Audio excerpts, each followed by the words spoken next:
Vous nous avez fait peur, on est arrivé dans la salle, vous étiez d'un silence terrible, vous les avez observés en train de rentrer, on pensait à une visite médicale collective. Mesdames et messieurs, non, ils sont comme vous, comme des étudiants, certainement intimidés. Bonjour à toutes et à tous. Je m'appelle Nicolas Rossignol, j'ai le plaisir de vous accompagner aujourd'hui. Alors je suis un étudiant comme les autres, j'ai raté 2-3 trucs, je suis devenu journaliste. Et donc, comme je ne connais rien, je suis venu avec vous pour apprendre avec celles et ceux qui ont accepté votre invitation. Je vais avoir besoin de votre complicité pour cette séquence. Je vais d'abord vous demander de mettre vos téléphones sur silencieux. En effet, samedi matin, 11h02, vos familles, vos animaux de compagnie, vos enfants, amants, maîtresse, tout le monde peut attendre parce qu'on va passer ce moment entre nous. Et la deuxième chose, il ne faut jamais laisser la parole à un journaliste tout seul. Donc j'aurai besoin de vos questions. Le concept de la Cité de la Réussite, vous le savez, ça a été préparé par un comité de rédaction. Ce sont des étudiants qui ont préparé. Je leur laisserai la parole évidemment grandement et puis je vous laisserai la parole aussi. Voilà, je le ferai lors de chacun des débats. J'ai la chance d'animer depuis une quinzaine d'années la Cité de la Réussite, mais je trouve qu'on ne le fait pas assez. Ils sont présents ou représentés dans la salle. Je voudrais qu'on applaudisse l'équipe de la Cité qui travaille très fort sur ce programme exceptionnel.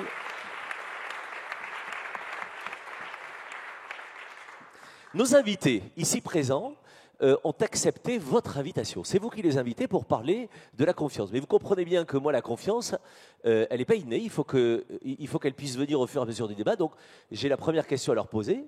Je veux qu'ils justifient leur présence ici pour savoir si vraiment je peux avoir confiance, savoir s'ils ne sont pas trompés de débat ou d'événements, etc. Donc, je voudrais leur demander une justification. Mais qu'est-ce que vous faites là avec nous?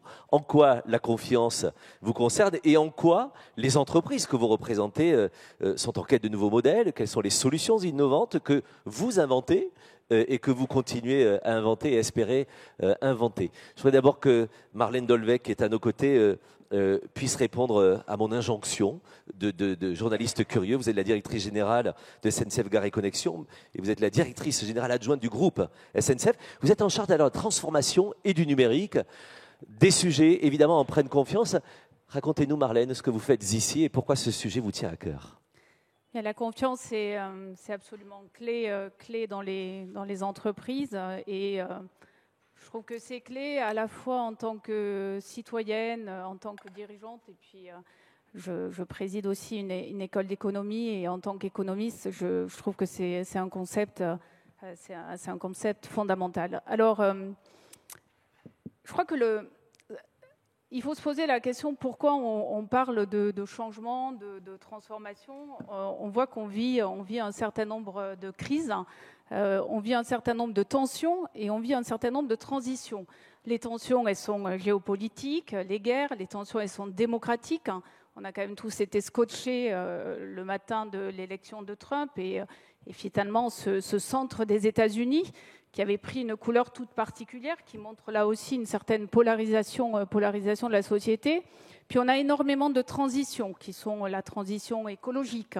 Il y a l'urgence du climat, on a une transition technologique, l'IA qui arrive, qui est aussi totalement scotchante. C'est une révolution à venir. Il faut réfléchir ensemble aux nouveaux usages qui seront les nôtres demain. Il y a une transition démographique. La population vieillit. Et de toutes ces tensions et de toutes ces transitions, l'entreprise, c'est quelque part le lieu de la confiance, le lieu où on se sent bien. Et l'entreprise, elle doit répondre à tout cela. Alors les tensions, elle les vit, les tensions économiques. Aujourd'hui, tous les matins, on allume la radio, on lit le journal, déficit, dette, et l'entreprise vit avec ça. Et l'entreprise doit répondre également aux transitions. Elle doit répondre aux transitions écologiques. Qu'est-ce qu'on fait pour cela? Elle doit répondre aux transitions technologiques et également aux transitions humaines. C'est quoi le bien-être dans l'entreprise aujourd'hui? C'est quoi finalement l'entreprise qui ressemble à la société? J'y reviendrai peut-être tout à l'heure dans le débat, mais je crois que la réponse passe par des équilibres et je vous en dirai plus je vais laisser la place à mes coéquipiers, très masculins d'ailleurs, de cette matinée. Vous avez raison, et encore je ne me suis pas défini. Merci Marlène pour ce premier regard évidemment, et puis on va pouvoir poursuivre là-dessus. Hervé, à la tête de Forvis Mazars, je l'ai mis dans le bon sens? Très bien. Partenaire historique de la Cité. J'aurais des questions à vous poser tout à l'heure sur la confiance que vous avez dans ce bel événement. Mais un mot, vous, sur l'entreprise en quête de nouveaux modèles. Le vôtre est très particulier. D'ailleurs, tous les modèles ici sont très particuliers. Le vôtre, racontez-nous. Ce qui fait qu'il est basé justement sur la confiance. C'est quelque chose de très singulier. Oui, absolument. Alors moi quand j'ai reçu l'invitation, je l'ai accepté tout de suite parce que je me suis dit c'est l'histoire de Forvis Mazars. Et au fond, aujourd'hui, on apparaît comme un groupe puissant qui est dans 104 pays, mais on est le résultat de 3 ruptures de modèles, ou de 3 modèles innovants. Je n'aurai sans doute pas le temps de commenter les 3, mais... Je vous confirme. Merci Nicolas. Mais le premier qui est assez marquant, nos métiers en général, c'est un homme, c'est un fondateur, et ce sont des associés qui développent leur activité et qui, au moment de l'arrivée à l'âge de la retraite, se vendent. Oui. Et comme notre profession est dominée par des anglo-saxons, la majorité se sont vendus à des anglo-saxons. Robert Mazars, qui est notre fondateur, nous portons toujours le nom, lorsqu'il a 60 ans, et c'était en 1988, est venu voir ses associés pour dire « je pars ». Et ses associés lui ont dit « mais monsieur, nous n'avons pas d'argent pour vous racheter ». Et il leur a dit « mais c'est pas grave parce que je vous donne mon cabinet ». Wow. Je vous donne mon cabinet parce que j'ai confiance en vous et j'ai surtout envie que ce projet d'avoir un cabinet français et européen dans la galaxie de notre profession perdure. En revanche, je vous impose une contrainte éternelle, c'est que plus jamais les valeurs de ce cabinet ou plus jamais les actions de ce cabinet n'auront de valeur. D'accord. Et nous avons créé un modèle sans goodwill, sans valeur patrimoniale, dans lequel lorsque les associés qui travaillent dans le cabinet s'en vont, eh bien, ils donnent leurs actions à la génération d'après. Et c'est ce qui nous a permis, en fait, un développement pérenne. Et ça, c'est fondamentalement basé sur la confiance. Alors, j'en ai d'autres. Je viendrai peut-être sur d'autres éléments de modèle, mais je ne veux pas monopoliser la parole. Merci, parce qu'en effet, le modèle est ultra singulier. Le vôtre aussi, Thierry Cotillard. Le groupement des mousquetaires. Ce sont plein d'entreprises que l'on connaît, Intermarché, Netto, Bricomarché, Bricorama, pas que d'ailleurs, Rodi également et plein d'autres. Votre modèle aussi, il est dingue parce que vous êtes l'élu d'un groupement de plus de 4000 ou 3500 personnes. Ça repose énormément sur la confiance. Racontez-nous ce qu'est la confiance chez vous, chez Mousquetaires. Alors, oui, ça fonctionne. Ça marche. Déjà, vous dire que j'ai fait confiance à Sylvain, mon plus proche collaborateur, pour venir ce matin. Bonjour Sylvain Bruno. Il a fait la Sorbonne, il m'a dit qu'il faut absolument que tu ailles à cet événement. Donc ça a commencé comme ça. Déjà, pour se venger. Exactement. Non, moi j'ai envie de vous dire que la confiance est à tous les étages de la maison, oui. Et même à son origine, puisque pour ceux qui ne le savent pas, Intermarché est né d'une scission avec Leclerc.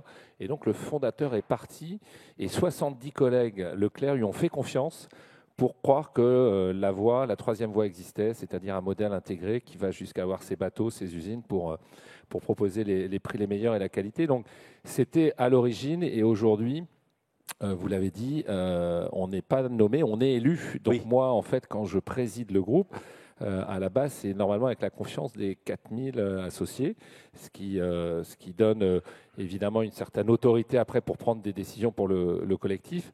Mais ce qui est extraordinaire, c'est que tout est en cascade dans notre organisation. C'est-à-dire que, pour que vous compreniez, le terme mousquetaire dit bien pour tous, tous pour un. Donc on a l'obligation de donner 2 jours de notre temps pour le collectif.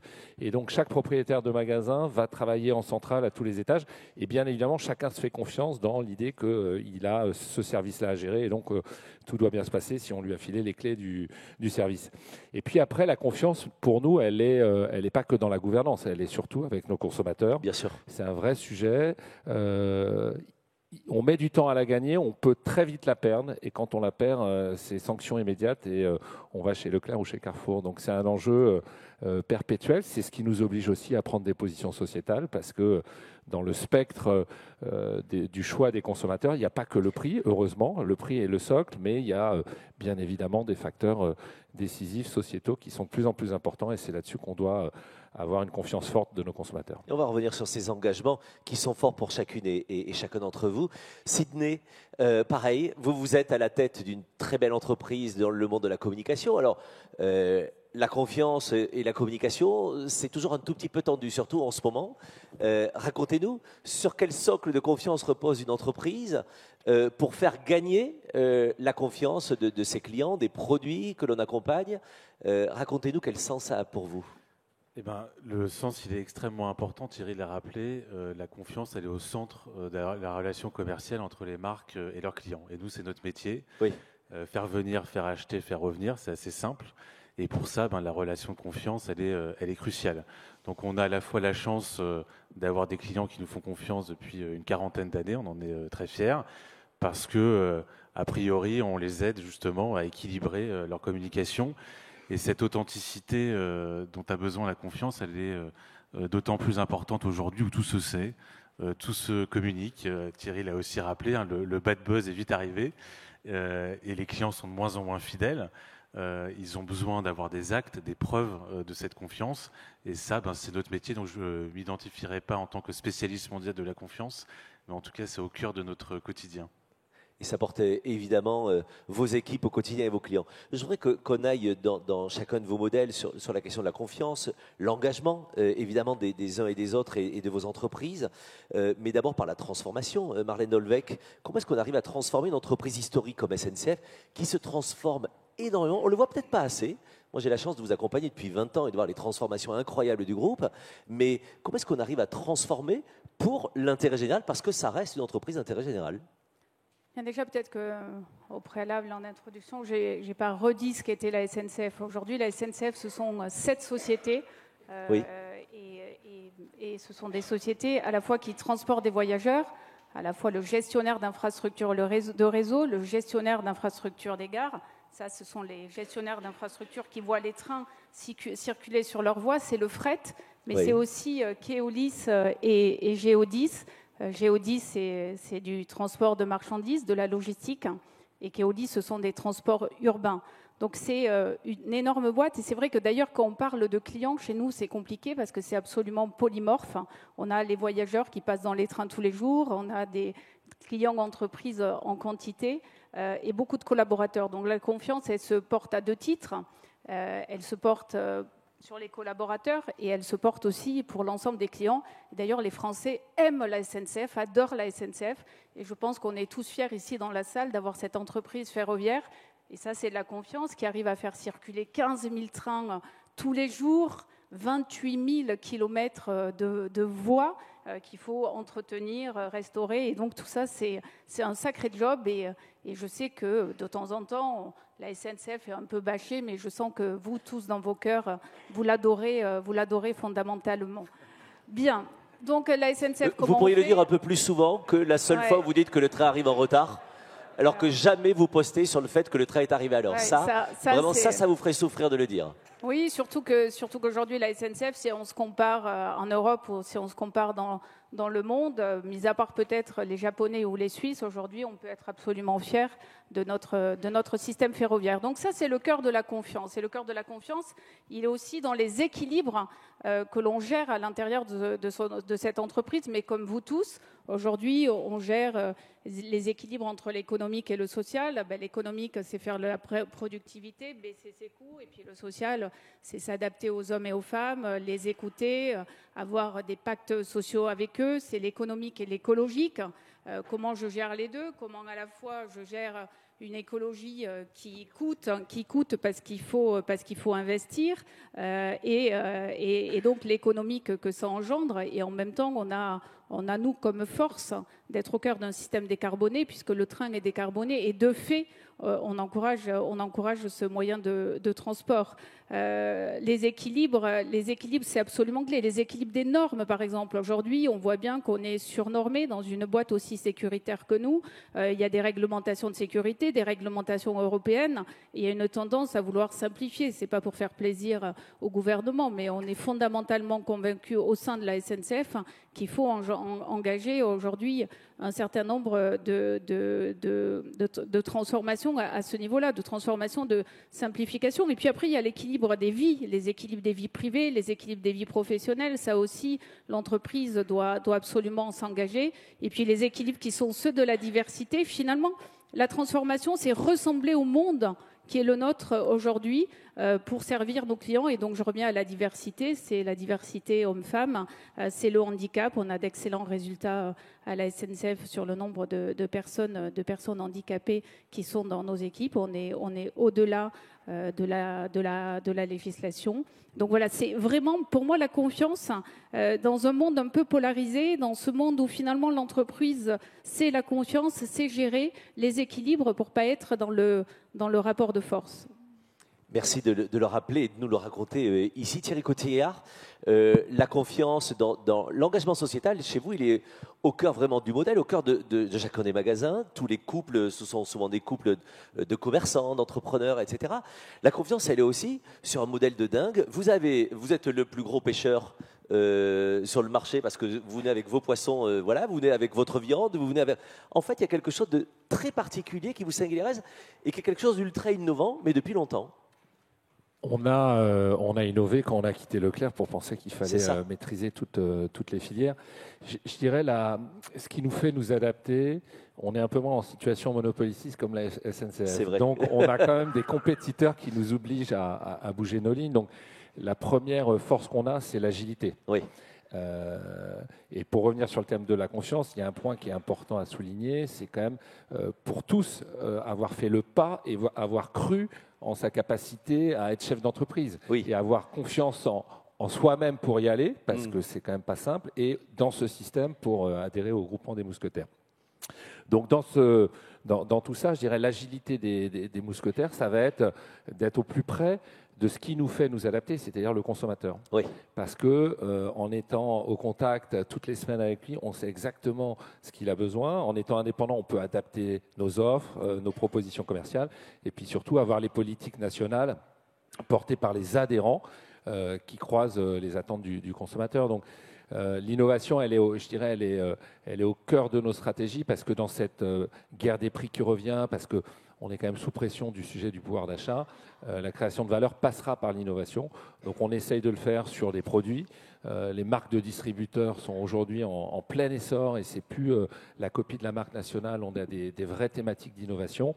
Et puis après, on est surtout dans l'obligation de s'adapter, parce que la crainte qu'on a, c'est de se dire, est-ce qu'on va exister demain face aux géants du digital ? Quand Amazon arrive en France, vous avez bien compris que c'est fini des pans entiers de l'économie sur le textile, sur des marchés où en fait de ton canapé tu commandes. Et demain, la question c'est, est-ce que l'alimentaire va aussi souffrir de ça ?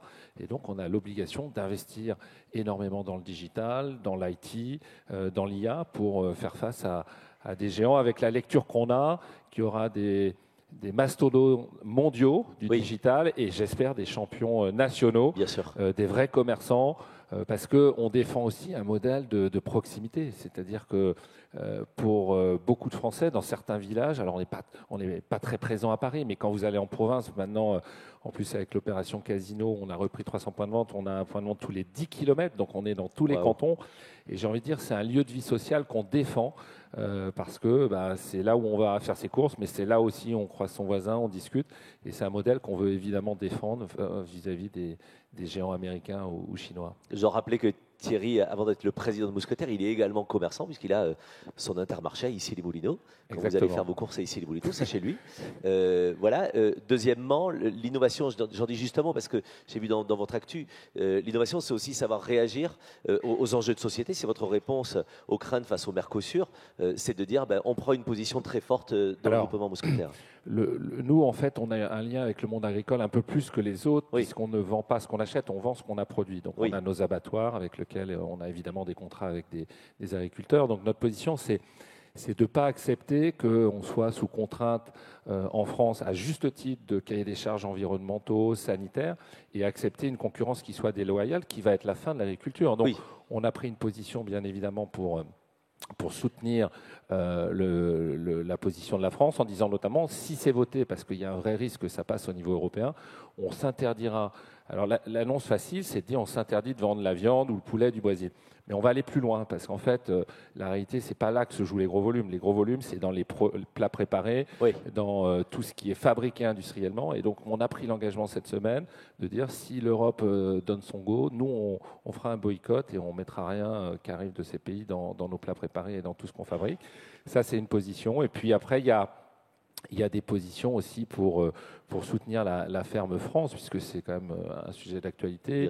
C'est et pour la ferme et pour l'écologie, cette annonce qu'on a fait la semaine dernière, je l'accorde symbolique, mais ça permet de bouger les lignes, c'est de dire on va s'interdire chez les mousquetaires, chez Intermarché, de vendre de la fraise, de la cerise en décembre, en janvier, et sur ces périodes-là, parce qu'on marche sur la tête, très honnêtement. Et on est tous un peu responsables, c'est-à-dire que nous, on le propose. Donc, comme on le propose, les gens l'achètent, alors que si on décidait, c'est fini, ces transports en avion de produits à l'autre bout de la planète, il suffit juste de dire aux gens, mangez des produits de saison, ça ferait sens et ce serait beaucoup plus vertueux. Donc, c'est la responsabilité qu'on a et c'est une forme d'innovation, mais je pense que c'est comme ça qu'on saura aussi marquer le secteur de la distribution. Oui, et puis la confiance vient de l'exemple que vous donnez. Merci beaucoup Thierry Cotillard.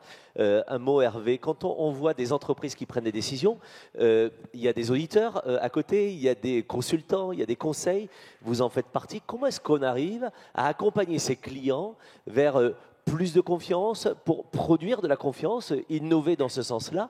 C'est aussi votre rôle. Il y a ce que vous devez faire en interne chez Forvis Mazars, mais il y a ce que vous devez peut-être insuffler chez vos clients. Oui, alors d'abord, je voudrais dire un petit mot sur Forvis Mazars, qui est une marque au fond assez récente, et qui est née au mois de juin de la réunion de deux cabinets, qui était Mazars, qui est présent dans historique que vous connaissez, qui est présent dans 104 pays, et d'un cabinet américain qui s'appelait Forvis. Et nous sommes mis au sein d'un réseau de 2 membres indépendants, ce qui là encore est une rupture de modèle et assez innovante. Surtout qu'il n'y en a pas un qui a racheté l'autre, c'est vraiment un mariage de réseaux. Nous restons indépendants et les réseaux, Thierry, c'est quelque chose que vous connaissez bien, vous avez des réseaux bancaires que vous connaissez bien aussi, c'est la même logique. Donc j'entends parfois Mazars a été racheté. Non, Mazars n'a pas été racheté, ce sont 2 membres indépendants qui se sont mis au sein d'un même réseau pour peser 5 milliards et créer le 8e cabinet mondial dans une industrie qui est complètement dominée par les anglo-saxons. Alors, pour répondre à votre question, évidemment, il faut accompagner nos clients dans ces changements, dans ces transformations, et ça transforme aussi complètement notre business model à nous. Quand j'ai commencé, il y a presque une quarantaine d'années, l'investissement, c'était une gomme et un crayon. On s'est autorisé une calculette quelques années après, ce qui restait quand même encore extrêmement raisonnable. Aujourd'hui, on parle plateforme technologique, on parle investissement extrêmement important. On vient d'investir 50 millions dans une plateforme d'audit mondiale. Et évidemment, quand vous investissez dans tous ces outils, pour nos clients, ce qui est fondamental, c'est notre niveau de cybersécurité. C'est extrêmement important. Donc, on vient de réinvestir 30 millions dans notre architecture informatique mondiale. Donc, en fait, on accompagne notre client par ces innovations. Et notre métier qui était un métier de prestation de service, devient de plus en plus capital intensive. Et donc le modèle de ce que nous vendons à nos clients, c'est plus seulement un modèle de facturation de collaborateurs, mais c'est aussi un modèle d'amortissement d'outils qui devient de plus en plus important. Et en effet, vous les accompagnez juste là-dessus. Dites-moi juste, le poids que vous avez aujourd'hui, vous avez le poids pour faire changer vos clients face aux réticences, pour recréer la confiance dans ce monde qui bouge. À un moment ou un autre, le consultant, le conseil, l'auditeur peut être autoritaire. Évidemment qu'il peut être autoritaire, la régulation l'y autorise, mais je dirais que l'auditeur, il crée aussi cette relation de confiance avec son client, c'est-à-dire l'auditeur n'est pas un censeur. Ça peut être d'ailleurs, le régulateur peut nous emmener sur cette voie-là. Je crois que l'auditeur, il doit être un peu comme ce médecin de famille qui accompagne des entreprises sur le long terme, il doit être aux côtés de l'entreprise. Vous savez, pour une entreprise, naviguer dans ces transformations, naviguer dans la régulation est de plus en plus complexe. On parlera peut-être de la CSRD, donc cette régulation sur le développement durable. Eh bien, il faut accompagner les entreprises. Bien sûr. Les entreprises ont un poids au travers des transformations et de la régulation. Il faut les accompagner. Il ne faut pas être des censeurs, mais il faut être aux côtés des entreprises. Et ça, c'est la confiance. Oui, évidemment. Même question pour vous, Sidney Palti. Dans la com, vous les accompagnez pour mieux changer, pour mieux innover, justement, dans le sens dans lequel va le monde, ou va la société, ou dans l'intérêt général? Absolument. Je vais reprendre, je vais faire la transition avec tout ce qui est sustainability. On a évidemment chez nous des engagements assez importants. Alors il se trouve qu'une partie de nos métiers, c'est de fabriquer des supports publicitaires physiques. Donc beaucoup de papier, des imprimeurs, j'en vois quelques-uns dans l'audience. Et évidemment, ces sujets sont évidemment aux premières loges de ces sujets de sustainability. Donc nous, on a aussi énormément investi. Alors au-delà de la cybersécurité qui est évidemment importante, nous, on a investi à peu près les mêmes montants dans des solutions qui vont permettre à nos clients de produire mieux. Et tout ça de manière assez pérenne avec l'ensemble de nos fournisseurs. Et parfois, moi, ce que je vois, c'est que quand je suis arrivé dans le groupe il y a à peu près une dizaine d'années, produire propre, quand on parlait de print, nos clients nous rigolaient au nez parce que s'il y avait un centime de plus, si c'était un poil plus cher, en fait, il n'y avait pas de notion justement de cet intérêt général.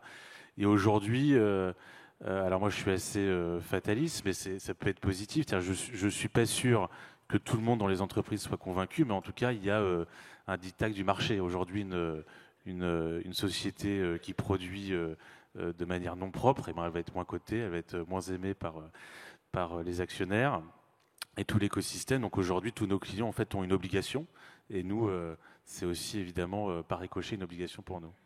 Forcément, juste parce qu'en effet, on a des super entrepreneurs dans la salle, et je vois un immense imprimeur qui est avec nous au deuxième rang, et pour le coup, c'est lui que je visais.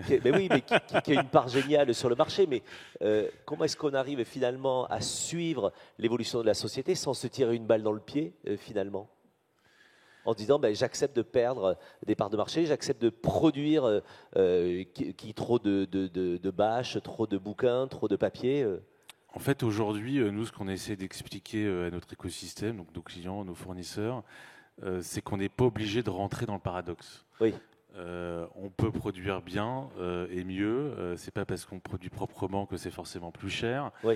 Et puis il y a beaucoup de fantasmes aussi autour de ça. Aujourd'hui, on déforeste plus quand on fabrique notamment des brochures de manière propre. Donc, il faut pas être dans le dogme. Et aujourd'hui, je pense qu'on est arrivé à un stade de maturité où on peut faire les choses bien et rentable. Ce qui n'était peut-être pas le cas il y a encore quelques années, mais aujourd'hui c'est possible, et donc notre rôle, c'est d'accompagner tout notre écosystème dans ce sens-là. La relation de confiance et l'innovation. Je voudrais qu'on vous présenter nos deux étudiants. Alors normalement, il devait être 7 ou 8. Je pense qu'il y en a 6 qui sont oubliés au fond du lit, mais on ne va pas les juger. Vous vous souvenez vous aussi que le samedi à 11h du mat, c'est quand même un peu compliqué, avec le gant de toilette au fond de la gorge. Donc on a nos deux étudiants qui sont ici. Bonjour. On vous a donné les micros, ou on va vous les apporter tout de suite. Merci beaucoup, mademoiselle. Je vais vous inviter à vous présenter, à poser votre première question. Ils sont à vous, lâchez-vous. Un étudiant de Rennes. Bonjour à toutes et à tous. Je me présente, je m'appelle Baptiste, je suis étudiant en dernière année de cycle ingénieur en génie de l'environnement à Rennes et j'ai la particularité d'avoir fait mes 3 ans de cursus ingénieur en alternance dans une entreprise. Super. Donc ça me donne une vision un peu transversale entre le théorique et le pratique. Voilà, je te laisse te présenter. Bonjour à tous, je suis Hugo Bérivin. Donc, je suis en dernière année à l'IPSA Toulouse, qui est une école d'ingénierie aérospatiale, et en double diplôme avec l'université de Cranfield au Royaume-Uni. Donc, si ça ne vous dérange pas, on va peut-être commencer par une première question. Régalez-vous. Vous avez tous parlé à peu près... Portez le micro près du menton. Près du menton, pas de souci. Vous avez tous à peu près parlé de la cybersécurité et de l'intelligence artificielle. Donc aujourd'hui, c'est un domaine en pleine évolution. Comment, dans vos entreprises respectives, vous intégrez l'intelligence artificielle ou au contraire, vous y faites face par rapport à tout ce que ça pourrait avoir de négatif ou de positif? Et notamment avec ce que ça implique en termes de confiance. SNCF, innovation, vous, dans votre partie transfo, innovation, c'est au cœur du sujet. Oui, l'intelligence artificielle, c'est une incroyable transformation sur laquelle il faut... qu'on soit tous extrêmement concentrés. C'est pas encore totalement connu quand on interroge. Alors vous, les jeunes, oui, hein, vous êtes totalement IA, vous faites vos devoirs avec l'IA, etc. Mais dans les entreprises, on voit bien que ça rentre tranquillement. Il y a 2 sujets. D'abord, l'intelligence artificielle, c'est très large. Et aujourd'hui, on n'est pas très clair sur quels sont les cas d'usage que l'on peut, qui peuvent être ceux de l'intelligence artificielle. Nous, par exemple, est-ce que grâce à l'intelligence artificielle, on peut faire un peu mieux de maintenance prédictive, par exemple en cas d'intempéries, comme les 2 jours qui viennent de passer, comment on pourrait anticiper les crises, les intempéries, comment en matière de maintenance prédictive, on peut mieux observer nos matériels dans le temps. Aussi dans les usages serviciels, on a Gare du Nord pour les Jeux Olympiques, on avait un avatar c'était des athlètes olympiques qui pouvaient renseigner les clients. On a été même félicité jusqu'à San Francisco par Mark Zuckerberg sur ce cas d'usage. Mais ce que je veux dire, c'est qu'aujourd'hui, on sait, avec l'intelligence artificielle, on commence à imaginer les cas d'usage, on n'en a pas totalement les conséquences. Parfois, on me dit, mais ça va faire quoi comme productivité? Aujourd'hui, on est un peu en incapacité de se le dire. On sait que, par exemple, pour écrire des contrats, ça peut aider. Pour faire des notes juridiques, ça peut aider. Pour faire des comptes rendus de réunion, c'est absolument exceptionnel. Pour poser un certain nombre de questions aussi. Après, quelle est la valeur que ça va créer dans notre écosystème? Et nous, à la SNCF, ce qu'on regarde évidemment, c'est que ça crée de la valeur, mais avec nos valeurs.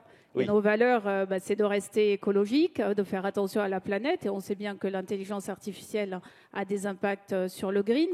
Dans nos valeurs, il y a l'humain. Donc, quel est l'impact sur l'humain? Donc, c'est toutes ces réflexions qu'il faut se poser. Donc, c'est trouver des cas d'usage qui soient utiles, en faire une bonne utilisation, créer de la valeur, évidemment, ne pas en avoir peur, certainement, ne pas laisser les Américains prendre toute la gouvernance de ce système, alors que les meilleurs ingénieurs, messieurs, sont en France. Hein. On voit bien qu'on va à San Francisco, on croise que des Français dans les couloirs, y compris des plus grands.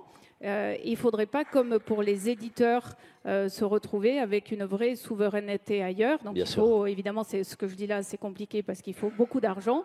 Mais voilà, nous, donc, des grosses boîtes comme la nôtre, on peut jouer un rôle.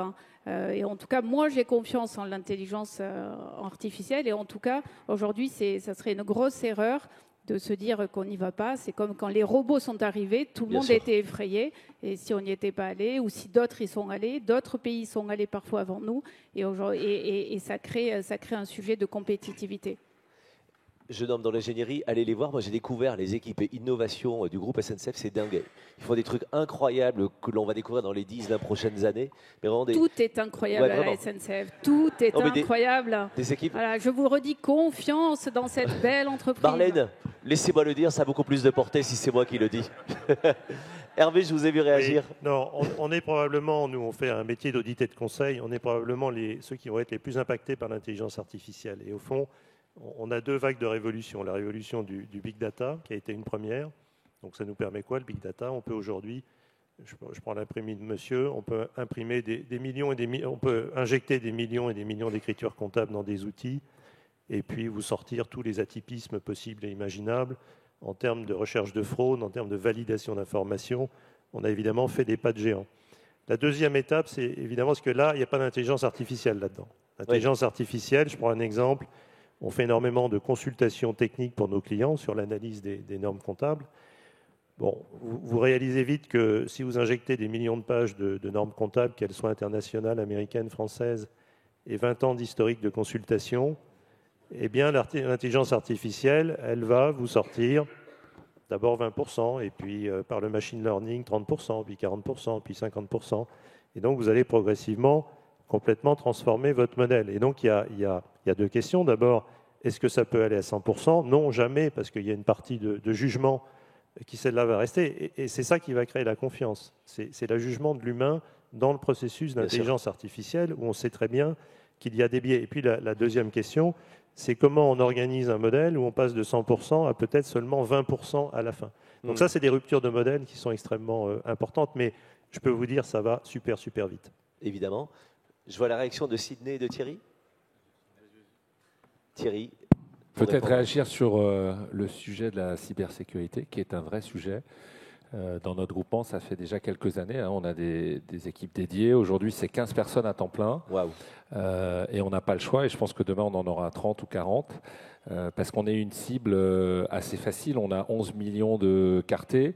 On fait 1 milliard de transactions au bord du groupement. Donc, évidemment, la base data, elle compte. Et surtout, on peut être pris en otage sur notre système d'approvisionnement ou pire encore, le système d'encaissement. On n'a pas encore eu de gros bugs en France. On en a eu un il y a 4 mois en Belgique. Parce qu'il faut bien se dire, tous les jours, on est attaqué. C'est quand même ça la réalité d'un groupe comme Intermarché. On est tous les jours attaqué par... ça vient de partout. Et donc, la Belgique a été bloquée 3 jours. On ne pouvait plus livrer les magasins. Wow. Ce qui pourrait d'ailleurs être une arme de destruction massive au niveau politique. Parce que si tous les systèmes d'approvisionnement des centrales d'achat étaient bloqués, on tient 3 jours, après il n'y a plus rien à vendre. En ce moment, il ne faut pas leur donner l'idée. Ils l'ont déjà, l'idée. Oui, je sais. Ils bloquent les bases. Donc ça, c'est sur le sujet de la cyber. Et après, l'IA, je rejoins Marlène. En fait, on sait tous que c'est l'avenir. Et notamment sur le commerce, on se cherche encore un petit peu parce qu'on n'a pas trouvé encore l'idée rupturiste qui fait vraiment breaker le modèle. Nous, sur Bricorama, on avait fait un premier logiciel au service du consommateur pour l'aider dans ses choix de peinture. On pensait que ça allait être révolutionnaire et quand tu regardes la statistique, c'est 2 collections, c'est 2 clients par jour. Donc à l'échelle du groupement, c'est quand même pas grand-chose. Donc ça, on a bien vu que ça ne marchait pas. Par contre, sur notre logistique, sur notre informatique, bien sûr, c'est dans les process. Mais je crois que c'est aussi la nouvelle génération qui va amener ça dans les entreprises. C'est-à-dire que vous êtes formés à ça, vous êtes sensibilisés. Nous, on s'est fait un chat GPT interne au Mousquetaire où les collaborateurs travaillent là-dessus et ça va aller vite. Ça va aller vite. Je pense que dans 4-5 ans, on n'aura pas les mêmes conclusions. Oui. Sidney? Non, mais alors je ne sais pas si le conseil est le marché le plus disrupté par l'intelligence artificielle, mais bon, le monde des agences créatives, je pense qu'on est aussi aux premières loges. Pendant des décennies, on nous avait quand même dit que l'humain créait toujours et puis la machine prenait le relais pour automatiser, pour amplifier. Et on a appris il y a assez récemment qu'en fait la machine pouvait créer. Donc nous, évidemment, on a pris ça comme tout le monde. Alors les anglo-saxons, ils ont une formulation que j'aime bien. Face à la disruption, ils disent fight, fly, freeze. Oui. Donc littéralement, soit on se bat, soit on s'envole, on s'enfuit, soit on se tétanise. On a choisi la première option. Et donc je pense qu'il faut simplement embrasser cette technologie. Aujourd'hui, on fait des choses formidables en termes d'innovation. Je crois beaucoup en l'intelligence augmentée, donc comment on augmente l'humain grâce à l'intelligence artificielle. Et aujourd'hui, on fait des choses incroyables. Un petit exemple pour être concret, on vient de sortir une solution qui permet de créer des concepts de théâtralisation en magasin, ce qui était autrefois fait par des humains. Là, on pourrait se dire qu'on se cannibalise, mais en fait, c'est juste un métier différent. Et je pense que c'est ça le sujet. Quand est arrivée l'intelligence artificielle, on nous disait que c'était la mort des agences créatives. Et je vais vous faire un aveu, je pense qu'effectivement, oui, c'est le cas. Si jamais ces agences ne changent pas de métier, donc on revient sur les changements de modèle qui, à mon avis, vont être de plus en plus fréquents. Donc il faut s'y faire, puisque ça va aller de plus en plus vite. Il va falloir sûrement pivoter, comme n'importe quelle start-up. Les grosses entreprises vont aussi devoir pivoter aussi rapidement. Merci Hugo pour la question qui a apporté beaucoup de réactions ici. Baptiste, peut-être. Moi, j'en profite pour réagir sur un autre sujet. Vous avez tous et toutes parlé de votre relation à vos consommateurs. Si vous voulez bien vous lever, parce que je crois que la presse pardon. internationale vous filme, Baptiste. Pardon. Carrément. On ne sait jamais, une carrière de chanteur ou de... Pourquoi pas. La télé-réalité, ça commence là. Pourquoi pas. Donc vous avez toutes et tous parlé de votre relation à vos consommateurs, ce qui est évidemment normal dans un modèle économique. Et moi j'avais une question, c'était face à des réponses toujours plus techniques et toujours plus poussées des consommateurs à une demande qui devient vraiment très spécifique ou très exigeante. Comment vous réagissez face à ces demandes-là en fait? Ah, donc quand le consommateur est un emmerdeur, qu'est-ce qu'on fait? On est entre nous, c'est pas filmé. Je l'aurais pas dit comme ça, mais... Thierry Cotillard, patate chaude. Alors, nous, on les a tous, hein, puisque Oui, ça c'est vrai. ça fait du monde dans nos boutiques. Justement, ce qui est assez intéressant par définition quand on est une enseigne populaire, mais dans le bon sens du terme, c'est qu'on a tous les profils de consommateurs. Et donc notre métier, c'est qu'on n'a pas envie d'en laisser ni à Monoprix ni à Carrefour, c'est de répondre à tous les besoins. Sachant que si je devais, et je prends 30 secondes, résumer un peu la situation actuelle sur la consommation alimentaire en France, vous avez 3 tiers. Un tiers pour lequel la crise du pouvoir d'achat n'a rien changé parce qu'ils ont du pouvoir d'achat. Un tiers sur lequel cette population fait des arbitrages. Ils ne déconsomment pas, mais ils vont acheter des produits moins valorisés, un peu moins de bio, surtout de la marque de distributeur. Et puis, le vrai sujet d'une enseigne comme Intermarché, c'est de s'occuper aussi du tiers qui n'arrive pas à joindre les deux bouts. C'est 20 millions de Français qui sont à 10 € près quand il faut finir la fin du mois et qui, pour beaucoup, ne la finissent pas et donc qui déconsomment. Donc, on n'achète plus de poissons, on n'achète plus de fruits et légumes, on n'achète plus ça. Donc, tu n'as pas le choix. Nous, on a une force, c'est comme on produit. Donc, on fait le choix de dire sur l'abattoir, on ne fait pas de marge sur le steak haché. Comme ça, on va pouvoir continuer à faire des steaks hachés à moins de 10 €. Et c'est tout con, mais ça apporte des progressions chez Intermarché alors que le marché il reste partout. Donc, le vouloir d'achat, là, c'est vraiment un sujet de pouvoir d'achat.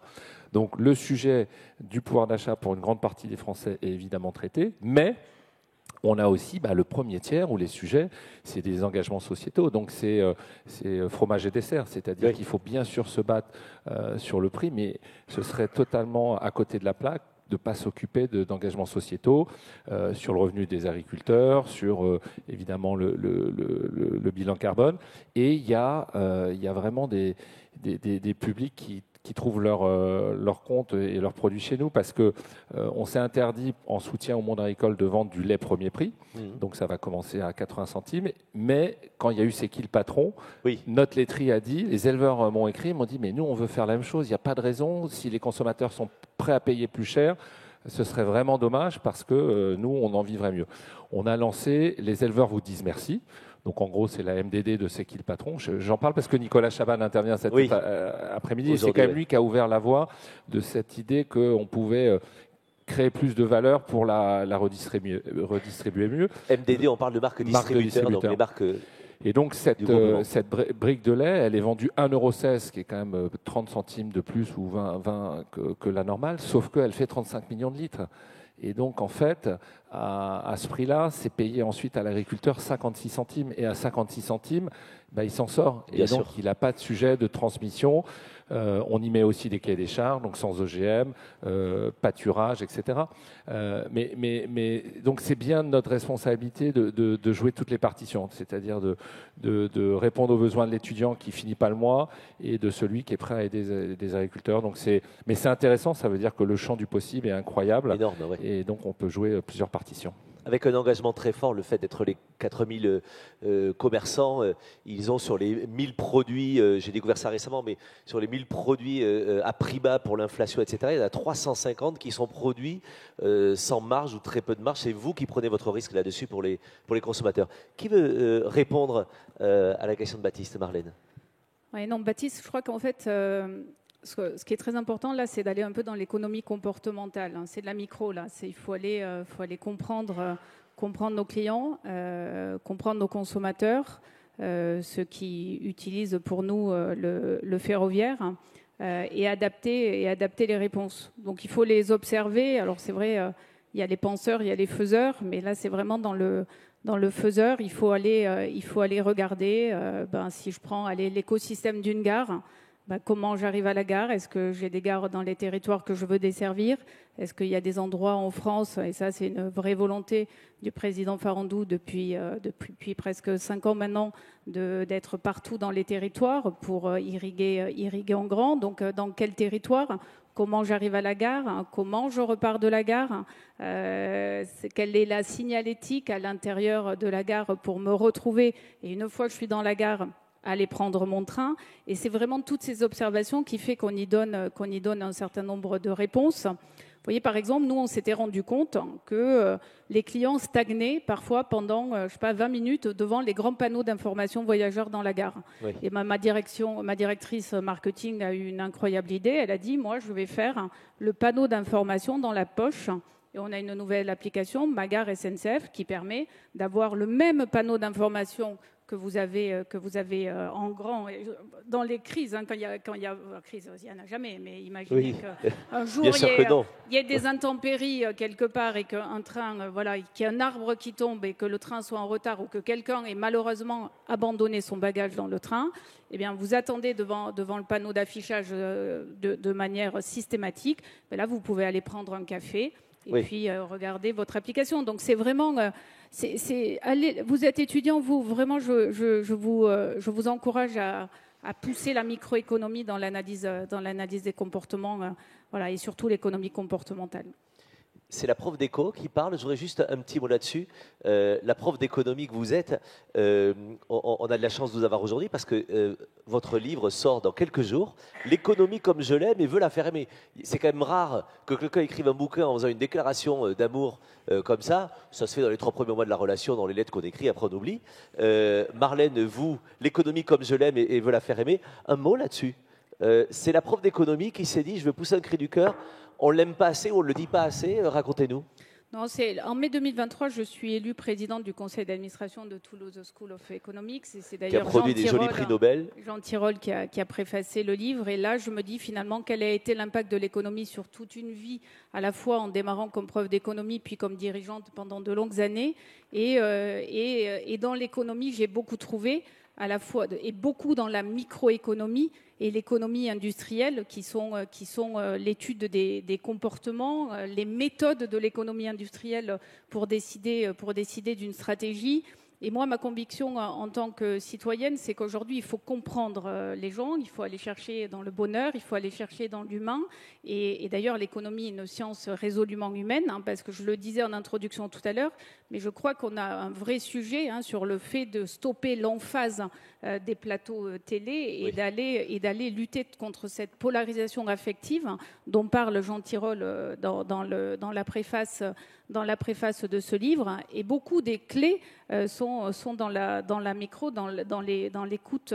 Mais comme nous le disait tout à l'heure Thierry, les mousquetaires, c'est ça, c'est la vraie vie, c'est le terrain, c'est les gens qui vont consommer et acheter des produits. Donc nous, à la SNCF, c'est aussi ça, c'est la vraie vie. Donc c'est la preuve d'éco, c'est quoi finalement, quel a été l'impact de l'économie, oui, que j'aime vraiment.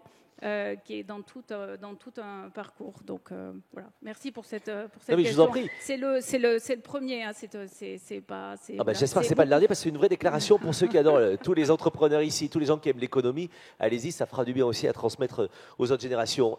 Hugo Baptiste, une question chacun encore, et ensuite la salle, ça doit les démanger aussi. Qui prend la question de vous deux? Hugo. Donc moi j'aurais une question pour Monsieur Palti. Tout à l'heure vous avez bien montré que dans le micro. Oui, désolé, pardon. Une des innovations, un des points clés que vous chérissiez, c'était la sustainability. Mais quels autres leviers vous utilisez pour aider vos clients et surtout pour leur faire avoir cette confiance avec vous? C'est une question de philosophie. Vous avez 3 heures. Alors, si je reprends ce thème de la confiance, donc je le rappelais au début, notre but, c'est de créer un engagement entre les marques et nos clients. Donc, évidemment, la sustainability, c'est un point important, notamment quand on est sur les sujets de production. Mais il y a aussi le fond du message, et c'est peut-être le principal levier. Et là, à mon sens, pour créer ce sentiment de confiance, il faut être authentique. Bon, ça me paraît un peu tarte à la crème, mais quand on regarde tout le panorama des communications et des messages marketing, parfois on s'interroge. Et encore une fois, à l'heure où tout le monde sait tout, où tout le monde a accès à de l'information, vous l'avez rappelé tout à l'heure, les clients finaux sont aujourd'hui les nouveaux sachants, on ne peut plus raconter d'histoire. En tout cas, il ne faut plus. Nous, c'est ce qu'on recommande. Et donc, dans toutes nos réflexions et dans toutes nos communications qu'on propose à ces clients, on essaie d'être le plus authentique possible. Et ce n'est pas parce qu'on est authentique qu'on perd de l'aspérité dans le message. On m'interrogeait encore hier sur ces sujets. Quand vous regardez les messages marketing, les publicités d'il y a 30 ans, elles sont beaucoup plus aspirationnelles, elles sont beaucoup moins lisses que ce qu'on fait aujourd'hui. On est un peu dans un carcan politiquement correct. Et je suis convaincu qu'on peut réussir à être authentique tout en ayant des messages originaux. Moi, j'aime beaucoup le levier de l'humour pour créer de l'engagement, qu'on a aussi parfois un peu perdu, en tout cas cette notion du second degré. Mais voilà, il y a des choses qui commencent de plus en plus aussi à arriver de ce côté-là. Ce matin, j'avais, juste pour la petite blague, là, j'ai entendu ce matin que le KFC lançait un papier cadeau qui a le goût du poulet. Bon, ben, moi, ça me fait rigoler. En tout cas, c'est ce que j'ai retenu. Voilà, je suis souvent sur des veilles marketing. Ben, c'est le truc de ce matin que j'ai retenu. Voilà. Je ne sais pas comment ça va être reçu à Noël, mais testez. En tout cas, avec la belle famille, vous ne prenez pas de risques. Non, juste en termes de publicité. Lui, il a révolutionné le truc, Cotillard. C'est que rajouter de l'émotion sur les campagnes de pub d'Intermarché, elles sont incroyables, à tous nous faire chialer devant la télé. Non, mais vraiment, c'est une nouvelle écriture qui ne s'était pas vue depuis très longtemps. Merci pour la question. Autre question, Baptiste. Et ensuite, le public, préparez-vous. Bon, allez, je vais poser une dernière question. Vous avez tous parlé aussi de concurrence, alors à différentes échelles, parce qu'on est dans un monde très concurrentiel pour l'agroalimentaire, un peu moins pour le ferroviaire. Ça arrive. J'en ai pas trop d'idées, mais on parle par exemple aujourd'hui d'ouverture à la concurrence sur certaines lignes. D'ouverture à la concurrence sur certaines lignes. Donc, c'est comment vos entreprises respectives font-elles pour rester innovantes et compétitives dans ce monde de concurrence? Tout le monde est concerné ici, ça vous excite, la concurrence finalement. Racontez-nous en quoi, comment, et comme de toute façon vous ne pouvez pas faire autrement, comment vous pouvez répondre à la question de Baptiste. Merci pour cette première réaction. Peut-être on passe à la deuxième. Oui, mais c'est pas grave. Si Baptiste repose, c'est que c'était pas clair. Donc voilà, exactement. Non, mais je crois qu'on y a déjà un petit peu répondu. L'innovation est absolument considérable en ce moment, ce qui veut dire investir.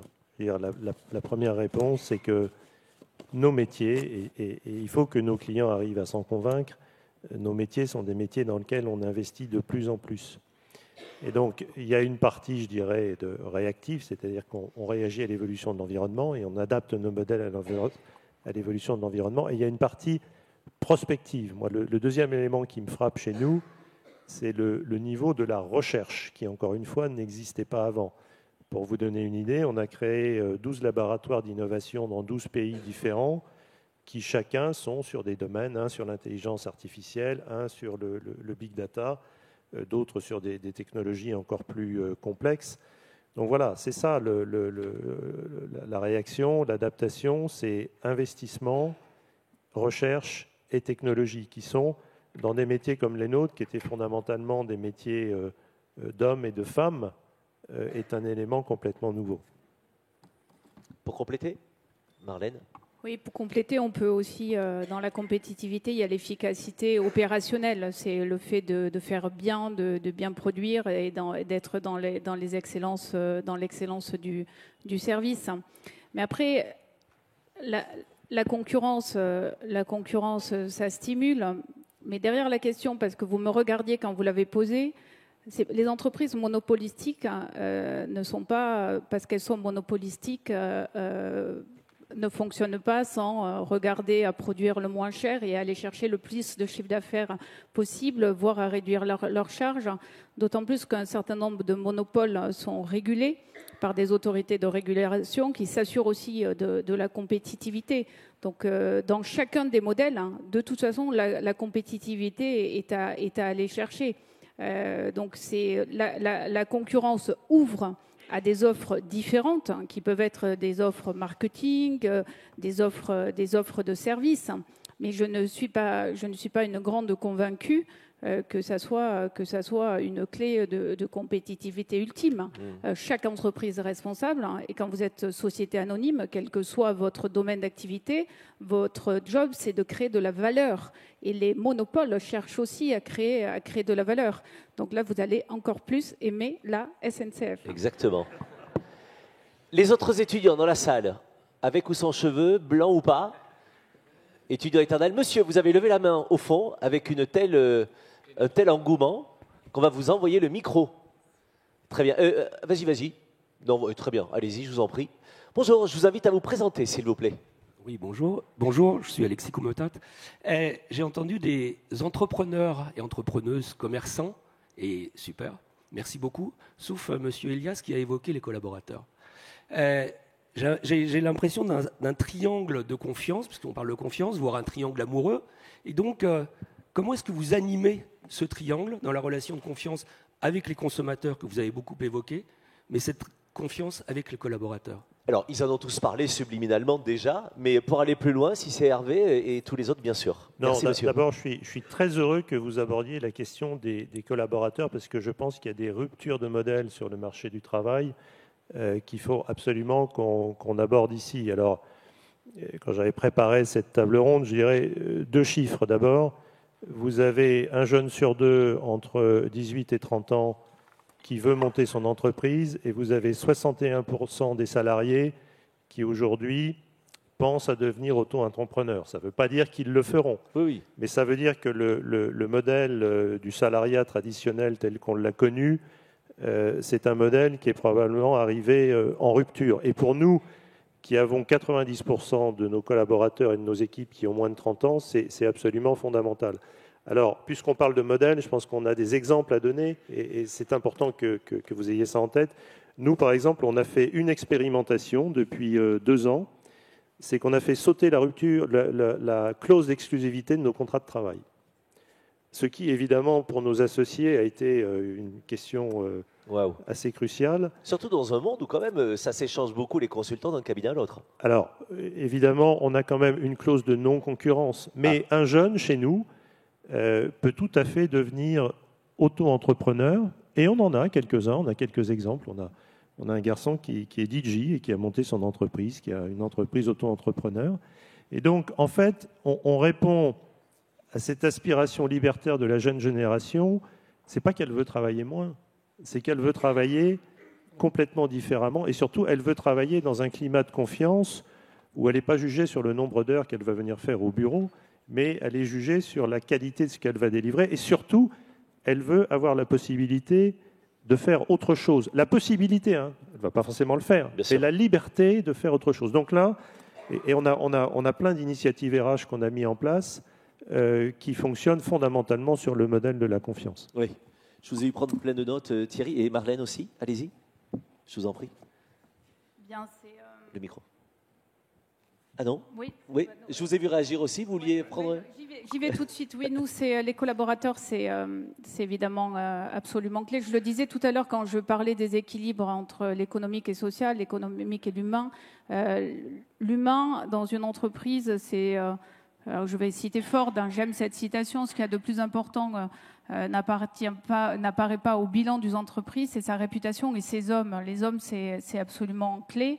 Et nous, nos 280 000 collaborateurs dans le monde entier du groupe SNCF, on s'en occupe parce que c'est notre capital, c'est celui qui fait que l'entreprise réussit, et on s'en occupe à la fois dans des accords que l'on signe avec eux, dans la qualité de vie au travail qui est la leur, dans le sens qu'on donne à leur activité et à la vision de ce qu'ils font. Et d'ailleurs, les jeunes sont très en quête de sens. Donc en fait, ce leadership managérial est absolument clé, et on s'en occupe à titre individuel et dans des collectifs. Moi, la confiance, quand vous êtes leader dans une entreprise, hein, pour vos collaborateurs, il faut s'en occuper pour s'occuper de chaque personne en individuel, mais aussi créer des collectifs. Vous avez entendu mon petit accent toulousain. Moi, je suis très rugby, je suis très team, et je crois aussi beaucoup à créer des collectifs d'entreprise. Et c'est dans le collectif, que les gens aussi trouvent dans l'entreprise ce qui fait société.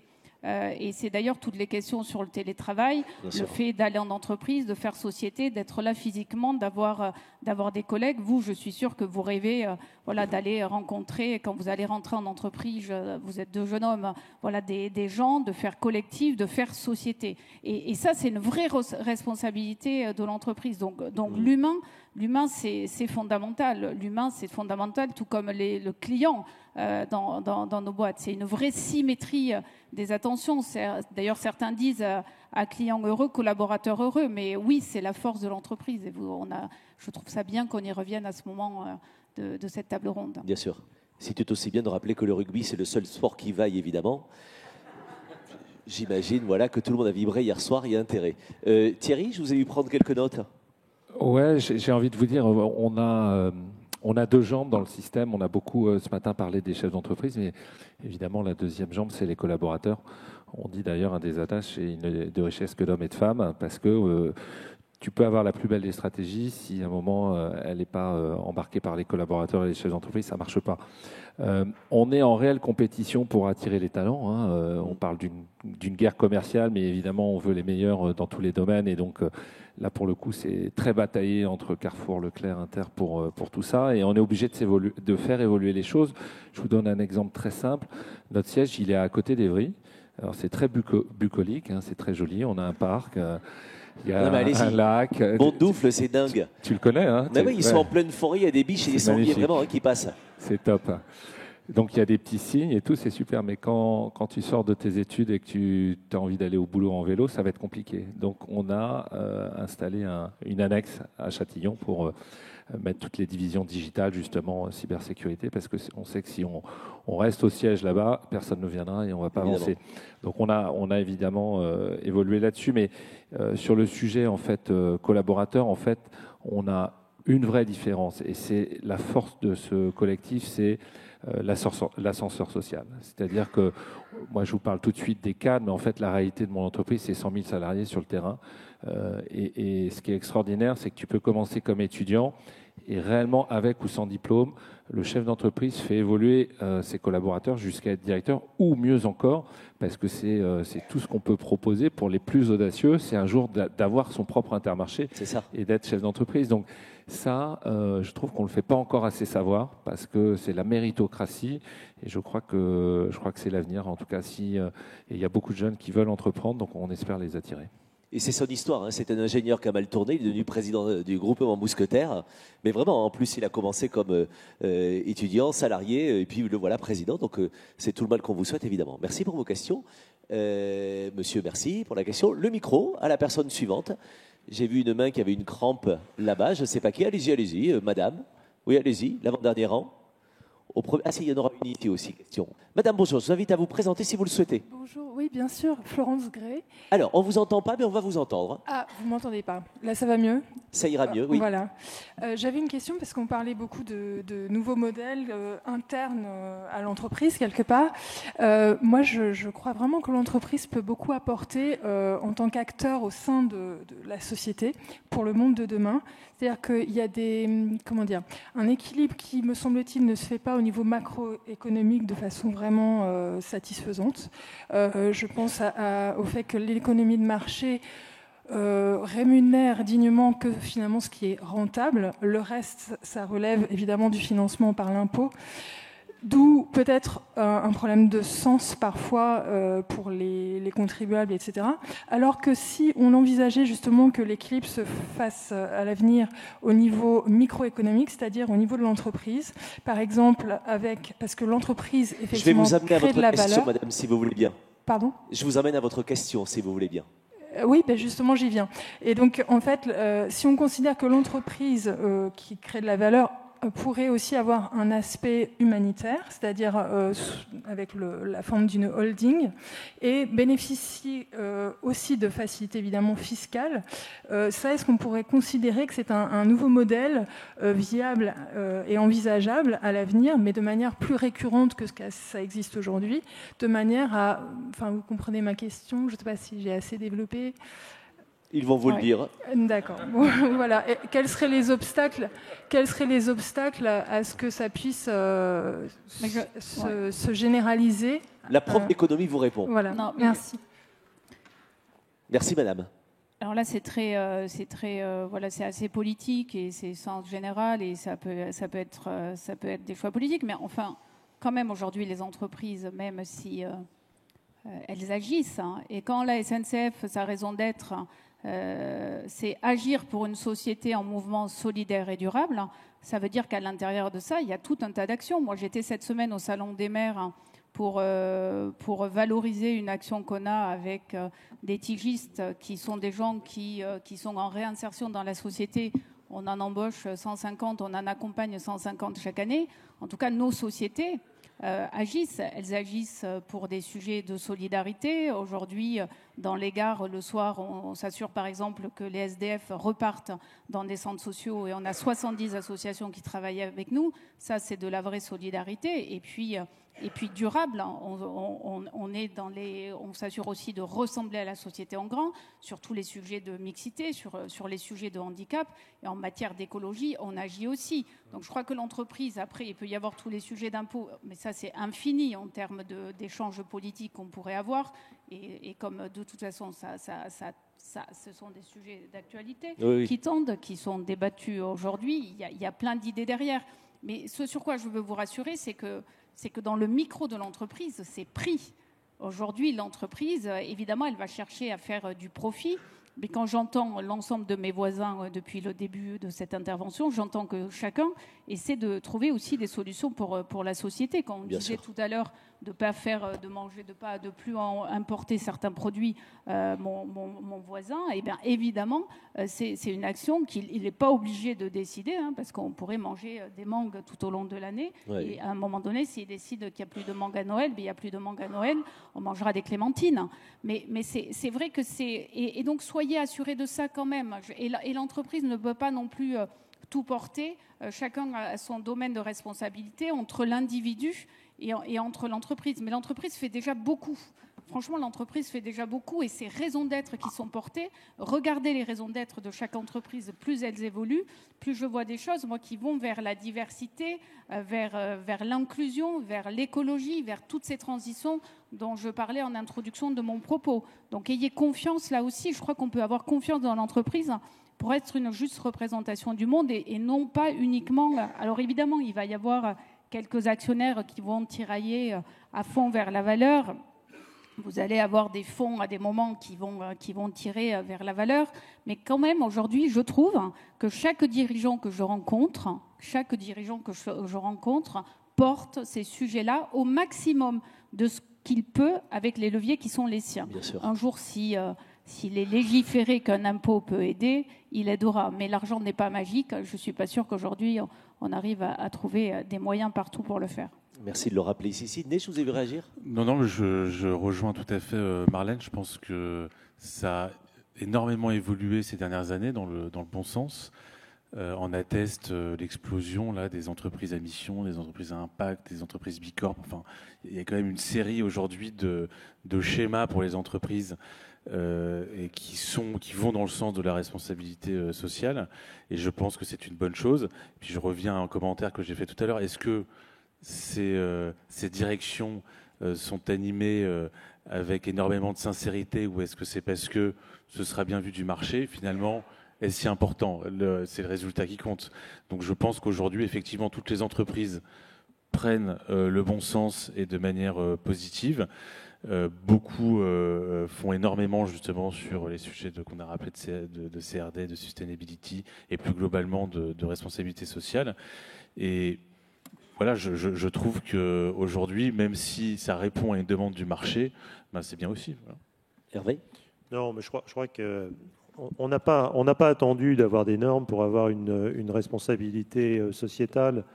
Et toutes nos entreprises, toutes celles que je vois autour de la table aujourd'hui sont très engagées dans beaucoup de sujets. Je prends quelques exemples. Tout le débat sur ces normes environnementales ou ces normes de durabilité. Tous nos groupes, tous nos cabinets ont passé des centaines, des milliers d'heures pour trouver les bonnes voies. Nous, on sait que 95% des collaborateurs qui nous rejoignent partiront. Et donc, on développe l'employabilité de nos collaborateurs qui vont bénéficier à tous ceux qui sont dans cette salle ou à toutes les entreprises qui sont sur le marché. Et puis, on a des engagements citoyens qui sont très nombreux. À titre personnel, moi, je m'engage, mais au nom du cabinet, pour une association qui s'appelle Ma Chance, moi aussi. J'en profite pour faire la publicité. Regardez cette association. Voilà, c'est des associations de cœur. Donc, les entreprises ont une âme et elles ne sont pas simplement à la recherche de profit. Et vous accompagnez plus de 120 associations toute l'année avec vos belles équipes. Thierry Cotillard.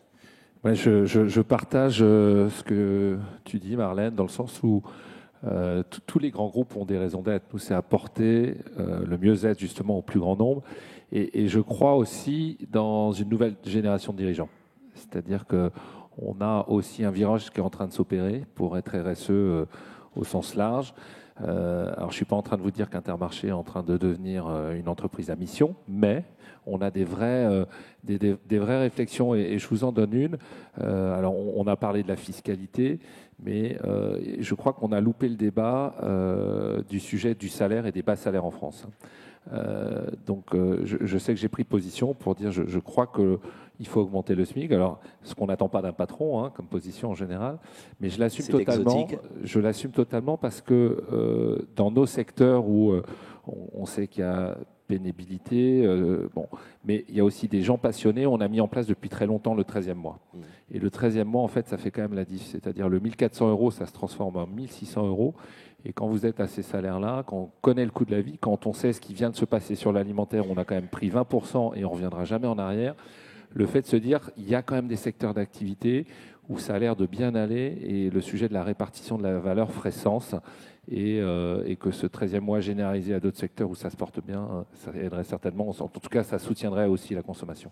Je ne sais pas si vous avez entendu tout à l'heure, mais dans leur modèle qui est juste incroyable et très singulier, leurs adhérents, qui sont des commerçants, peuvent donner ce qu'on appelle un tiers-temps, c'est-à-dire 2 jours par semaine, pour venir bénévolement, notamment au siège, qui s'engagent auprès des RH, auprès des achats, auprès de la communication, auprès de tous les services. En fait, ce sont des commerçants qui vont lâcher leur commerce pendant 2 jours pour aller faire grandir l'entreprise et faire remonter ces sujets sociétaux. Et c'est admirable de voir comment ces gens portent aussi les messages depuis le terrain.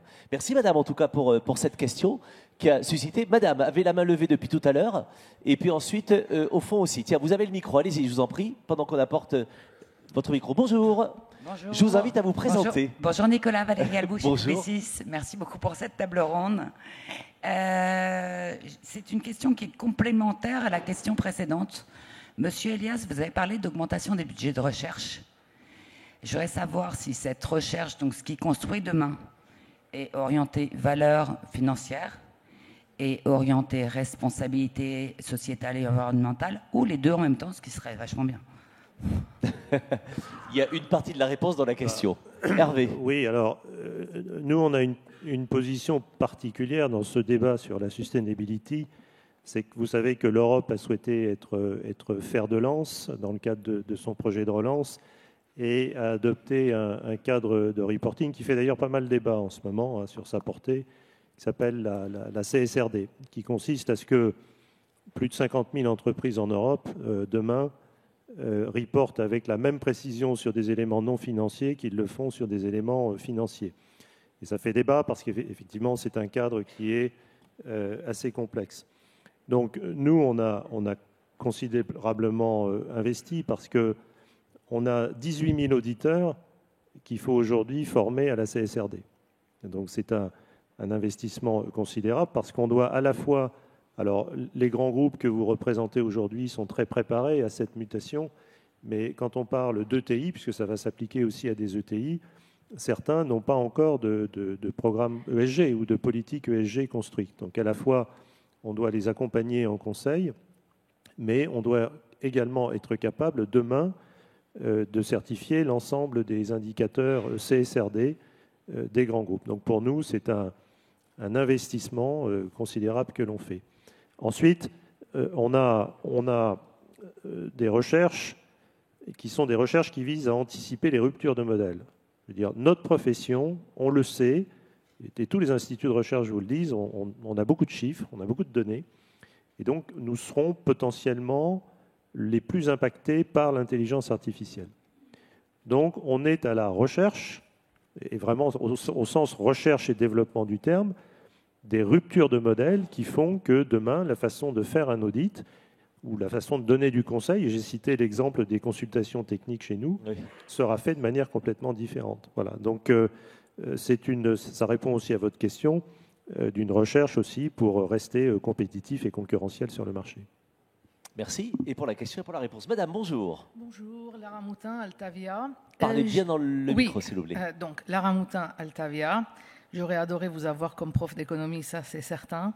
J'ai une question pour vous. Comment faites-vous pour faire surmonter la réticence des boîtes qui innovent en digital de venir vous voir, étant donné que vous êtes une entreprise publique, 120 millions de passagers, ça peut impressionner, ça c'est la première chose. Puis il y a le processus aussi de passage d'offres publiques, etc. On pense toujours que c'est empoulé, c'est emmerdant. Et comment faites-vous pour convaincre en interne vos choix en digital, sachant que les boîtes les plus innovantes sont souvent dans le digital de nos jours pour acquérir et fidéliser des clients? J'ai des exemples concrets en tête et j'aimerais savoir. Merci. Merci pour la question. Marlène Dolbeck. Alors par contre, personne ne craint de travailler avec nous. Oui. Le nombre de fournisseurs qui sont ceux du groupe SNCF est énorme, et quand vous avez une entreprise qui fait plus de 40 milliards de chiffre d'affaires, vous intéressez un plus grand nombre. Après, là où vous avez raison, c'est comme on est boîte publique, on a deux sujets. On a les appels d'offres, donc vous avez raison, ça c'est quand même, c'est un peu compliqué. Et au début de mon propos, je vous ai parlé de simplification. Alors, c'est pas la CSRD qui va nous amener à des grands processus de simplification par les normes. Néanmoins, ça a de l'utilité, mais il faut quand même réfléchir à ce que ça soit pas une usine à gaz. Là où vous avez raison, c'est quand dans les process de fournisseurs, il faut qu'on soit plus simple. Aujourd'hui, pour certaines petites boîtes, rentrer dans un process SNCF, c'est extrêmement compliqué. Et là, je mène dans la transformation du groupe un grand programme de simplification. Et les échanges que j'ai avec le directeur des achats, c'est faire attention, effectivement, que pour des petits achats ou des petites entreprises qui voudraient rentrer sur notre marché, ça soit pas une usine à gaz. Ça, c'est la première réponse à votre question. L'autre sujet, c'est l'innovation. Nous sommes une boîte absolument innovante qui va aller chercher des efforts de recherche sur demain des trains à hydrogène. La SNCF recherche autant qu'Alstom sur les sujets du train de demain. Nous avons une grosse direction de l'innovation, et c'est la même chose sur tout ce qui est digital. Aujourd'hui, quand on surveille nos voies la nuit avec des drones, quand on ouvre ou on ferme nos gares à distance par des outils, quand on arrive à avoir l'ensemble de nos établissements en vision numérique par du BIM, Building Information Modeling, quand on arrive à cette boîte en termes d'innovation, elle est dingue. Faire circuler, je redis encore une fois, 15 000 trains par jour avec des systèmes de digitalisation ERTMS qui se développent à grande vitesse pour que la signalisation soit la meilleure possible. La semaine dernière, le week-end du 11 novembre, on a dû fermer la ligne Paris-Lyon pour améliorer nos systèmes qui vont voir par heure plus 13 trains passés, mais 16. Ouais. C'est absolument clé pour l'avenir. Donc c'est une boîte résolument moderne dont on ne sait d'ailleurs pas suffisamment à quel point elle l'est, parce que c'est un fleuron industriel français, et sur la digitalisation, on y est à tous les niveaux. Après, je vois un doigt. Non, pardon, allez-y, j'anticipais la question d'après, pardon. La question d'après. Désolé. Le lien d'acquisition et de fidélisation des clients en digital. Dans le lien d'acquisition des clients en digital, la SNCF, si on parle des voyageurs, parce que les clients à la SNCF, ils sont nombreux. Moi, j'ai des commerçants dans les gares, on a des entreprises ferroviaires. Aujourd'hui, la SNCF s'est ouverte. Donc, comme vous êtes gestionnaire d'infrastructures comme Réseau, Gare et Connexion, vous avez maintenant des nouveaux clients qui sont Renfe, Transdev, Trenitalia, qui rentrent sur une partie du système. Quand vous êtes transporteur ferroviaire, que vous êtes partie du groupe SNCF, Eurostar, Thalys, Ouigo, Inouï, vous avez un certain nombre de clients. Et dans l'acquisition, effectivement, de nos clients, on réfléchit à plein de façons de faire. Les voyageurs, SNCF Voyageurs travaillent avec SNCF Connect pour connaître ses clients. Les gares travaillent avec Magar SNCF et avec l'ensemble des régions pour mieux connaître l'intermodalité, pour mieux connaître nos systèmes de connexion et nos clients qui passent dans les gares, mais chacun va dans la connaissance et l'acquisition des clients. Donc on est effectivement résolument moderne sur ces sujets. Merci pour la question et pour la réponse. Les mains sont levées. Très très bien. Allez-y, je vous en prie. Vous pouvez offrir le micro. Bonjour, je vous invite à vous lever. Bonjour, à vous présenter. Mon nom est Bastoun Talek.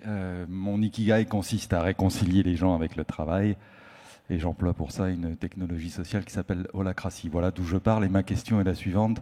Dans quelle mesure, à l'heure où on tombe en effroi devant l'accès au pouvoir de Trump et consorts dans la grande société avec un grand S, dans les petites sociétés, avec tout le respect qu'on vous doit, vous employez quelques dizaines de milliers de personnes, voire plus, à vous tous, comment vous faites en sorte que ces gens soient plus citoyens de l'entreprise? Il y a des temps politiques en entreprise, il s'agit d'informer, de délibérer, de décider, d'élire, vous avez été élu par vos pairs, Monsieur Cotillard, d'exécuter, il y a un pouvoir exécutif en entreprise, on fait des choses. Et puis, il y a la reddition des comptes. Qu'est-ce que vous faites pour ça, pour qu'on soit plus citoyen de l'entreprise, chez vous? Merci pour la question. Thierry? Alors, la puissance du modèle, c'est qu'on n'a pas grand-chose à leur demander, ça vient de la base. C'est-à-dire, tu les connais, Nicolas, il y a des chefs d'entreprise, heureusement, qui ont des convictions. Et souvent, la RSE, elle est portée par une initiative individuelle qui nous revient au siège et qui, à ce moment-là, est totalement généralisée. Ce qu'on a décidé de faire pour se dire, ça ne peut pas être porté que par les chefs d'entreprise, mais bien évidemment, on a 100 000 collaborateurs qui sont concernés et qui veulent aussi bouger les lignes. On a décidé d'aller certifier les points de vente dans une démarche commerçant responsable. Et donc, on a établi tout un audit pour être très responsable sur 2 axes. Évidemment, le client et toutes ses attentes. Donc on parle d'anti-gaspi, on parle de recyclage, on parle de sobriété énergétique. Donc quand vous rentrez dans un de nos magasins, mais c'est quelque chose qu'on a mis en place avec le secteur d'ailleurs quand il y a eu la crise énergétique et on nous disait on ne va pas passer la bosse cet hiver donc il va falloir moins consommer.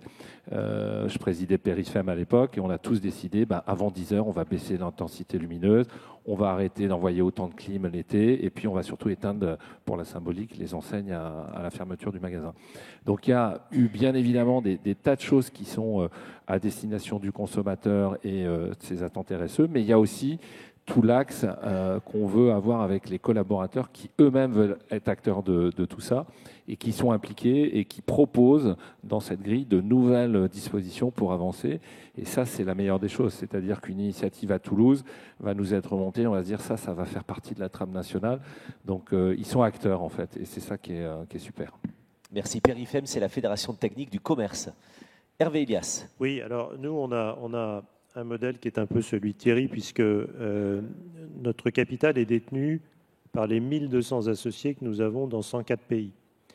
Et comme Thierry, moi je suis élu tous les 4 ans par les 1200 associés qui s'expriment démocratiquement, qui cooptent les nouveaux associés, qui votent tous les projets stratégiques. Donc on a une démocratie associative. Alors ensuite, pour aller jusqu'aux collaborateurs, moi je crois quand même beaucoup au modèle de décentralisation.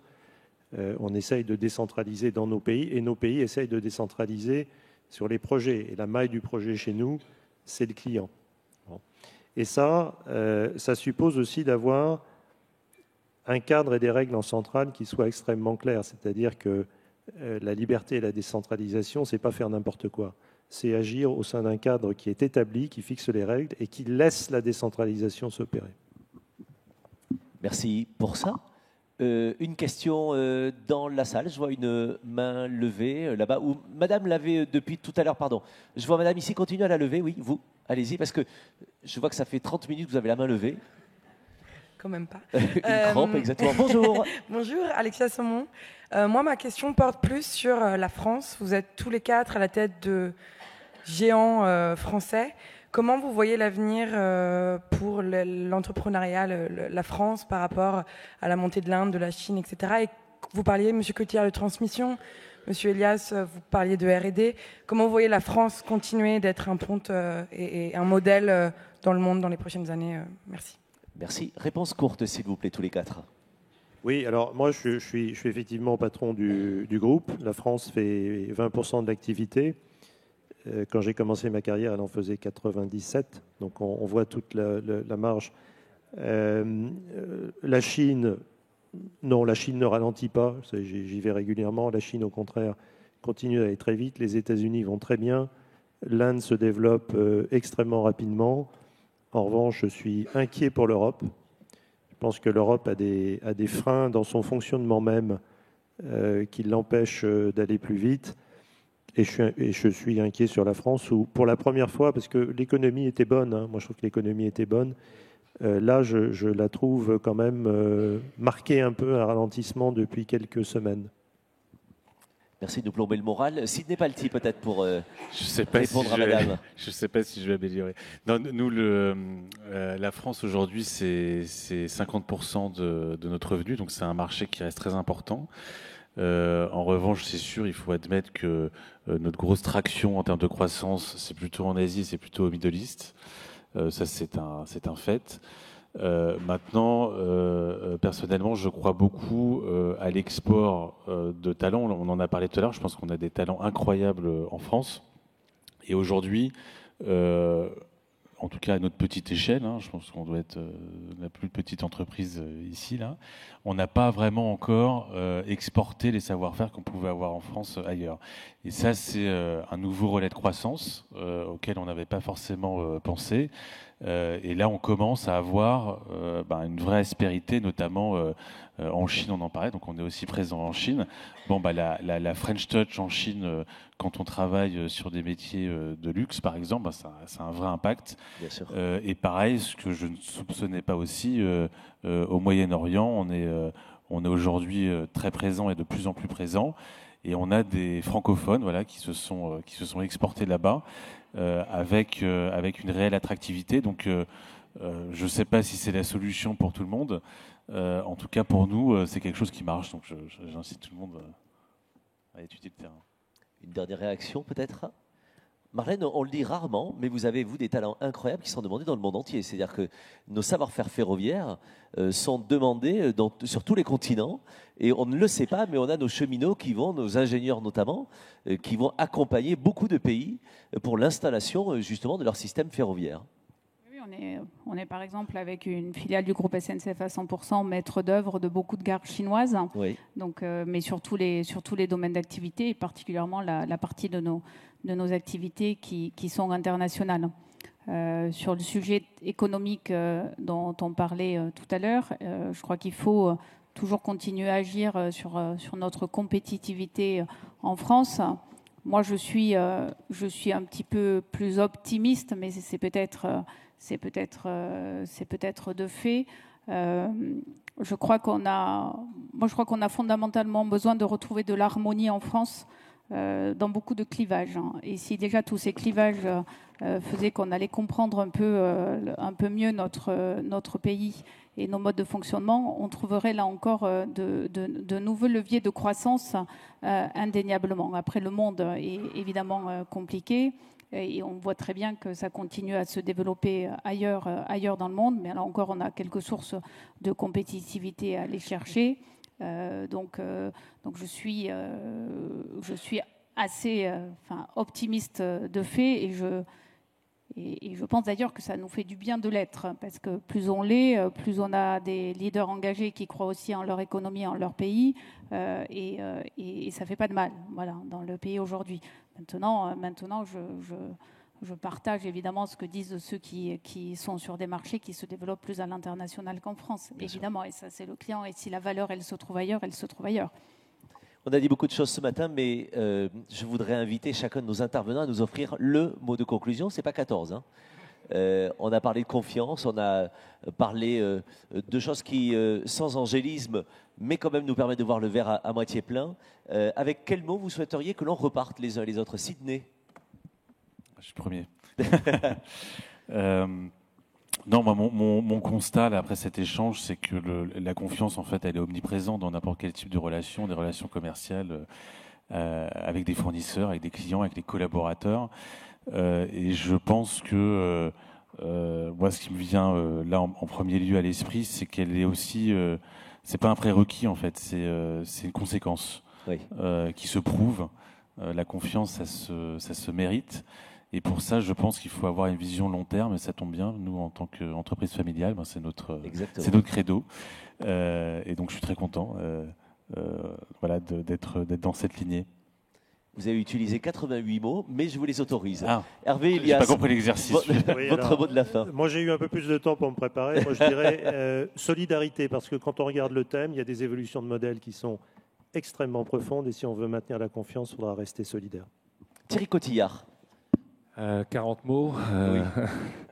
Moi, je suis assez confiant dans la capacité qu'auront les dirigeants qui arrivent là à pas tout attendre du politique et justement d'être sur les sujets qui nous attendent, sociétaux et autres, et RSE surtout. Donc, l'optimisme. Merci de le rappeler ici. Marlène Dolvec, votre mot de la fin. Peut-être pour poursuivre l'optimisme, l'harmonie, qui va peut-être encore plus loin qui va avec l'optimisme et être bien, le bien vivre ensemble. Ça, c'est le côté toulousain. J'ai les mains qui partent avec le micro. Et vous, les jeunes, ce que j'ai envie de vous dire, c'est qu'il faut que vous soyez authentiques. Et moi, je crois beaucoup au fait que pour la confiance, les leaders de demain, les leaders d'aujourd'hui, d'ailleurs déjà, doivent être absolument authentiques, alignés totalement avec leurs tripes, avec les valeurs qu'ils défendent, avec ce qu'ils croient, et pour moi, cette authenticité est absolument clé. Donc c'est peut-être le conseil final que je vous donnerai, soyez ce que vous êtes, soyez authentique. Et authentique comme vous l'avez été tous les quatre, on va les applaudir s'il vous plaît. Merci madame, merci beaucoup messieurs.